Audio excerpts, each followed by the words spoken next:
ሰላም ጤና ይስጥልን እንደምን አላችሁ ውድ አድማጭ ተከታታዮቻችን፣ ለዛሬ የያዝናቸውን መረጃዎች ይዘን ቀርበናል። ከመረጃዎቹ ጋር ምግባሩ ከበደ ነኝ።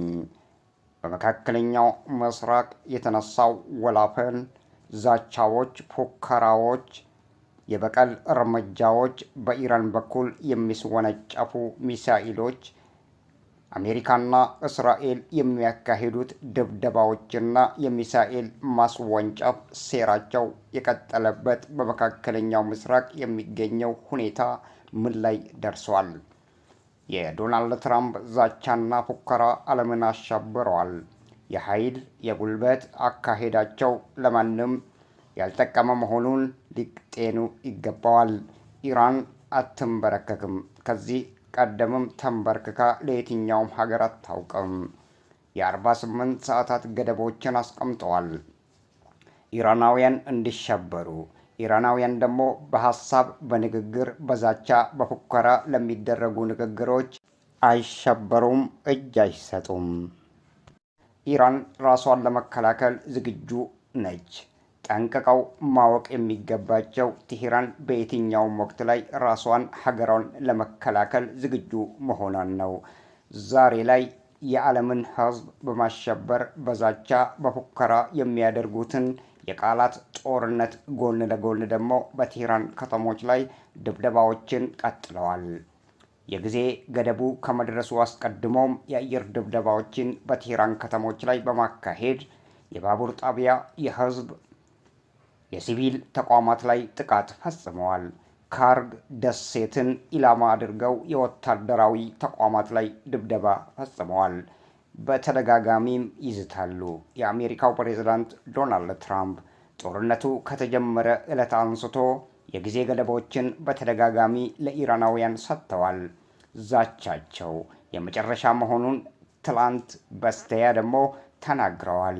በ8 ሰዓታት እንደ መካከለኛው የሰዓት አቆጣጠር የቴህራን ቀደምት የስልጣኔ ተቋማት ላይ ያነጣጠሩ ጥቃቶችን ፈጽመን ወደ ድንጋይ ዘመን እመልሳታለን ሲሉም ዝተዋል። ዶናልድ ትራምፕ የሚጋጩ መግለጫዎችን ሰጥተዋል። የሆርሙዝ ወሽመጥ ይከፈት፣ ለኢራናውያን ጥያቄ አቅርበዋል። የማይፈጸም ከሆነ ደግሞ ድብደባው እንደሚቀጥል ዝተዋል። ማስፈራሪያ። የዶናልድ ትራምፕ ወሽመጡ የማይከፈት ከሆነ ድብደባዎችን እንደሚያካሂዱ፣ ከተከፈተ ደግሞ ድብደባዎቹ ለተወሰነ ቀናት ተራዝመው እንደሚቀጥሉ ዝተዋል። ድብደባው ለጊዜው ጋብ ብሎ እንደገና የሚጀምሩ መሆናቸውንም ዶናልድ ትራምፕ ቃል ገብተዋል። ሆርሙዝ ብቻ ይከፈትም ሲሉ ተናግረዋል። በኃይልና በጉልበት እናስከፍታለን የተባለው ከዚህ ቀደም የተዛተው አለፈና አሁን ደግሞ ለኢራናውያን በአስገዳጅ ሁኔታ ይክፈቱ መልእክት ተሰጥቷቸዋል።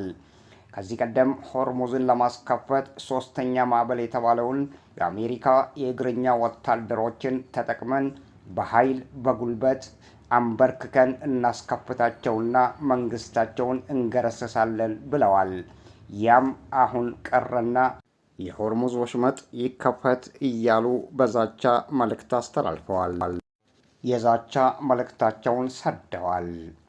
የኢራኑ ፕሬዝዳንት የአገራቸውን ሕዝብ ተነሱ፣ ዘመቻው የሉዓላዊነት የአገር ዳር ድንበር ማስከበር ላይ የህልውናችን ነውና ሁላችሁም ባላችሁበት አካባቢና ስፍራ ተነሱ፣ ድልድዮችን ማውደም የፈሪ ዱላ የሚሉት ኢራናውያን የሲቪል ተቋማትን ማውደም ደግሞ ጅልነት ነው። ማስፈራሪያውና ዛቻው ደግሞ በቃላት የተደረደሩ የአፍና በንግግር ጀግንነታቸውን ማሳያ ነው።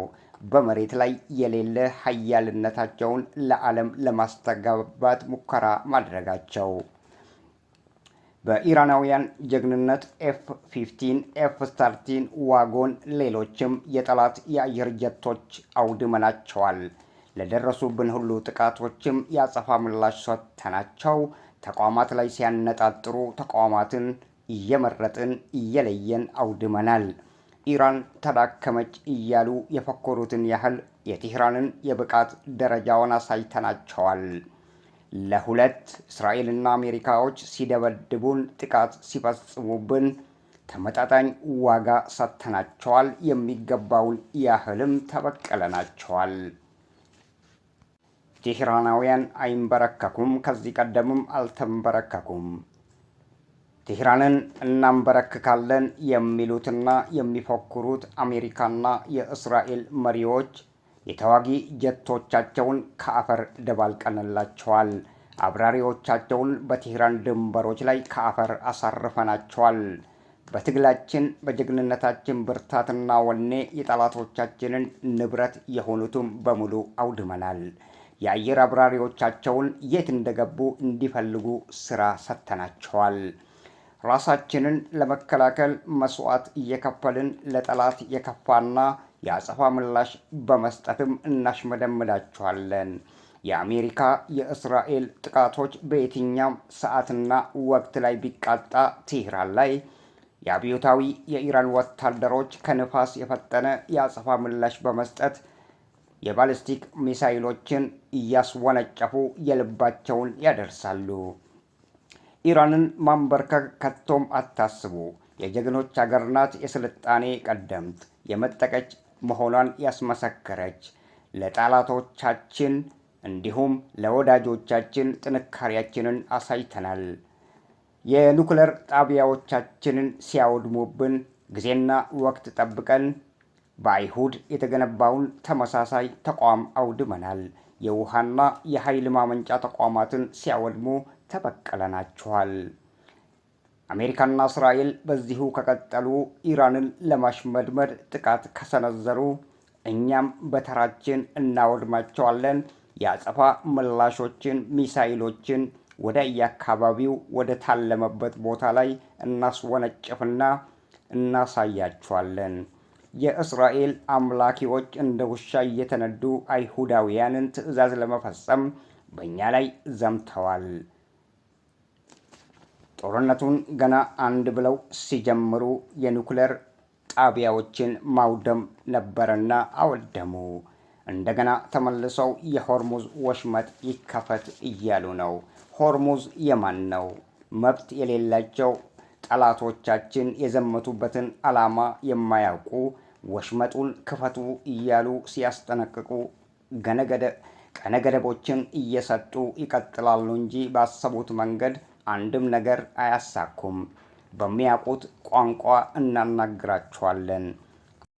በአየር ድብደባዎች ጥቃት ቢቃጡ፣ በእግረኛ ቢመጡ፣ በሚሳኤል በታንክ ጥቃቶችን ከቃጡ የኢራናውያን ምላሽ ደግሞ ፈጣን ነውና ይጠብቁ። እኛ ዓላማ አለን። ለዓላማችን እንዋጋለን፣ እንጋደላለን። ለጠላቶቻችን ግን እጅ አንሰጥም። ጥቃት ድብደባዎች ከቀጠሉ የአጸፋ ምላሻችን አይቀርም፣ ይከተላል። ትላንት የአይሁድ ሰፋሪዎች በቅናት መንፈስ ተነሳስተው ኢራንን ለማሽመድመድ ኢራን ላይ ጥቃት ፈጽመዋል። አመራሮቻችንን አስወግደዋል። ምንም እንኳን አመራሮቻቸው ላይ ዛሬ እኛ ጥቃት ባንሰነዝር እንኳን በሚገባ ግን የበቀል እርምጃዎችን በመውሰድ ሰሜናዊ የእስራኤል ከተሞችን ሃይፋና ቴልአቪቭን ዋና ተቋማቸውን እየለየን አውድመናል። የኑክሌር ጣቢያዎቻችንን ትላንት ሲያሽመደምዱት እኛ ደግሞ ጊዜና ወቅት ጠብቀን የኑክሌር ማበልጸጊያቸውን ከአፈር ደባልቀነዋል። ቴህራን ምን እንደሆነች በተግባርም አሳይተናቸዋል። ጠላቶቻችን ከጠበቁት በላይ የአጸፋ ምላሽ በመስጠት አሳፍረናቸዋል። ሽንፈት ተከናንበው ሀፍረት ተሰምቷቸዋል። ጠላቶቻችን ሽንፈታቸውን ላለመቀበል ጦርነቱን፣ ዛቻቸውን ለምን ተዉት እንዳይባሉ ኃይለኝነታቸው ከግምቱ ውስጥ ገብቶ ደካማ ናቸው እንዳይባሉ ለዓለም ለማስተጋባት በፓኪስታን መንግስት በኩል የራሳቸውን ድምፅ ለማሰማት ብቅ አሉ። ፓኪስታን ትላንት የተኩስ አቁም ማለት ለምን ተሳናት? አሁን ደግሞ የዶናልድ ትራምፕን ቃል በማስተጋባት ለ2 ሳምንታት የተኩስ አቁም ይደረግ ብላለች። ቴህራን ጉራና ፉከራን አታውቅም። ጦርነቱን ካቆሙ ታቆማለች፣ ችግር የለባትም። አገሯን ከወረሩ ወራሪዎችና ጠላቶቿ ግን በአየር ቢመጡ በምድር ቢመጡ ታሽመደምዳቸዋለች። ታንክና ሚሳኤል ቢደረድሩ፣ አውሮፕላኖችን ቢያሰማሩ ቴሄራን ላይ በዘመቱት መልክ ያጸፋ ምላሻቸውን ይከናነባሉ። ቴሄራን የበቀል እርምጃዋን ታስወነጭፍና ታሳያቸዋለች። ይሄ ደግሞ ጉራና ፉከራ አይደለም። ቴሄራን በሰው ሀገር ሄዳ አልዘመተችም። ራሷን ለመከላከል ግን ከላይ የተሰጣትና አምላካዊ እምነታዊ የሆነ መብቷን በመጠቀም ታሽመደምዳቸዋለች። ቴህራናውያን ቬንዙዌላ፣ አፍጋኒስታን አይደሉም። ኢራን ቴሄራን ናት። ዶናልድ ትራምፕ የሰጡት የሰዓት ገደብ በመካከለኛው የሰዓት አቆጣጠር ሰዓቱ እየደረሰ ይገኛል። በፉከራ የጀመሩትን መንገድ የአየር ተዋጊዎቻቸውን ታዲያ ከአፈር እንደባልቅላቸዋለን። ማስጠንቀቂያው ቴሄራን ላይ አይሰራም። ዶናልድ ትራምፕ ማስጠንቀቂያ ሰዓታቸው 8 ሰዓት ማክሰኞ መሆኑን ተናግረዋል። በመካከለኛው ምስራቅ ሰዓት አቆጣጠር ደግሞ በቴሄራን መሆኑ ነው። ኢሮብ ከጠዋቱ 3 ሰዓት ተኩል መሆኑን የዓለማችን ሊገነዘብ ይገባዋል። የትራምፕ የማስጠንቀቂያ ሰዓቱ እንደደረሰም እንዳሉትና እንደፎከሩት ቴሄራን ላይ አንዳች ጥቃት የሚሰነዝር ከሆነ ምላሹና የአጸፋ ጥቃቶች ይቀጥላሉ። በኢራን በኩል የሚደረገው ምን እንደሆነ እናሳያችኋለን። ቴሄራን ጦርነቱን ለማቆም የቀረበላትን ሀሳብም ውድቅ አድርጋለች። የራሷን የበቀልና የአጸፋ ምላሽ ለመስጠት እርምጃዎችን እንደምትወስድ ማስጠንቅቃለች። የቴሄራን የውጭ ጉዳይ ሚኒስቴር ዶናልድ ትራምፕ የስልጣኔ ይዞታዎቻቸውን እናወድማለን፣ ሆርሙዝን እስካልከፈቱ ድረስ እንዘምትባቸዋለን ሲሉ ዝተዋል። ሰኞ ዕለት ነው ይህንን ዛቻ ያዘለ መልእክት ያስተላለፉልን። የስልጣኔ ባለቤት ቴሄራን ቀደምት የስልጣኔ ሀገር ወግና ባህል ያላት፣ በጻድቅ ዓላማዋ ጸንታ የቆመች፣ ከዓላማዋ ቅንጣት ያህል ፍንትው የማትል፣ ከእምነቷ የተለገሳትን የጽድቅ መንገድን እምነቷን በመከተል በሃይማኖቷና በእምነቷ ከላይ የተሰጣትን ኃይልና ጉልበት አለኝ ሳትል ሳትመጻደቅ፣ ጉልበቷን ለጉራ ሳታሳይ ከላይ በተሰጣት ትዕዛዝ መሰረት ራሷና ሀገሯን ከጠላት የመከላከል መብቷን ተጠቅማ ከጨካኞች በኃይልና በጉልበት ከሚያምኑ ዓለምን ለማንበርከክ ጥንካሬያቸውና ጉልበታቸውን እየተመኩ ሰይጣናዊ ተንኳሾች ቴሄራንን ለማሽመድመድ ቆርጠው ተነስተዋል። ቆርጠው መነሳታቸው እንጂ የሚገርመው ታዲያ አይሳካላቸውም። ሽንፈታቸውን እናከናንባቸዋለን። የትራምፕ የሰዓት አቆጣጠር ቀነ ገደቡ ሳይቀርብም በኢራን የሚገኘውን የካርግ ደሴት በመምታት ዛቻ እገዳው አብቅቷል ብለዋል። ኢራን ወደ ቀድሞ የድንጋይ ዘመን እንመልሳታለን የተባለውና የተዛተው ዶናልድ ትራምፕ እዚህ ላይ አብቅቷል ብለዋል። ለምን አበቁት? ለምን አልገፉበትም? የአጸፋ ምላሹን ለምን አላዩትም? ብለዋል ቴህራናውያን።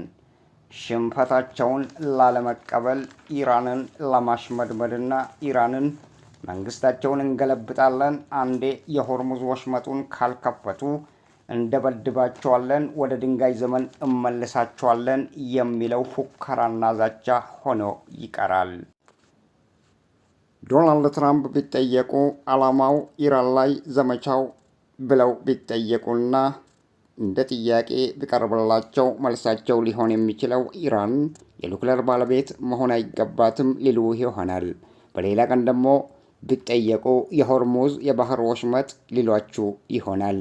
እንደገና አዘናግታችሁ ብትጠይቋቸው ኢራን የባሊስቲክ ሚሳኤል ማምረት አይፈቀድላትም ይሉ ይሆናል። ለማንኛውም ቴሄራን ፍልስጤም አይደለችም።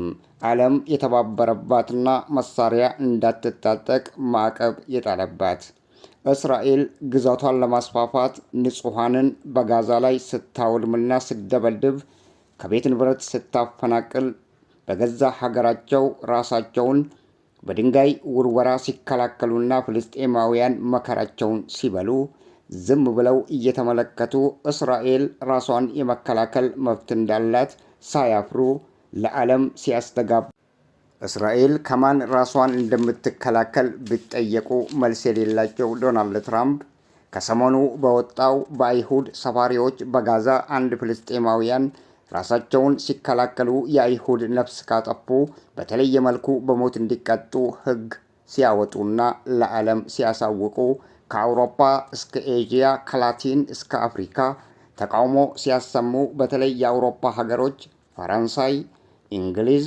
ጀርመን፣ ስፔን አጥብቀው ሲተቹና ሲቃወሙ ድምፃቸውን ሲያሰሙ እስራኤል ውድቀቷ ደርሷል ብለው ሲናገሩ የቀኝ እጃቸውና ደጋፊያቸው ዶናልድ ትራምፕ ግን እስራኤል በዜጎቿ ላይ ለተሰሩ በደሎችን፣ የነፍስ ማጥፋት፣ ግድያና ሌሎችም ለየት ያሉ ሁኔታዎች ላይ የራሷን የሀገሯን ሕግ የማውጣትና የመተግበር የመሻር መብት አላት ብለዋል።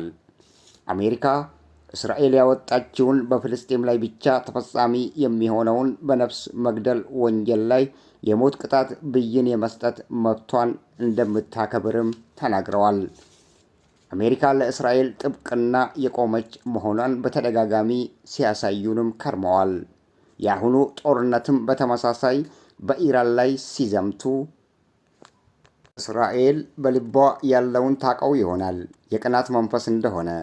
ዶናልድ ትራምፕ ግን ዘው ብለው ከመግባት በስተቀር ምክንያታቸው አሁን ድረስ እንደማያውቁ ከወዲሁ ልንገልጽላችሁ እንወዳለን ብለዋል የኢራን የውጭ ጉዳይ ሚኒስቴር። ውድ አድማጭ ተከታታዮቻችን ለዛሬ ያሉን መረጃዎች እነዚህ ናቸው። በሌላ መረጃዎች እስክንገናኝ ድረስ ቸር ያገናኘን። በሰላም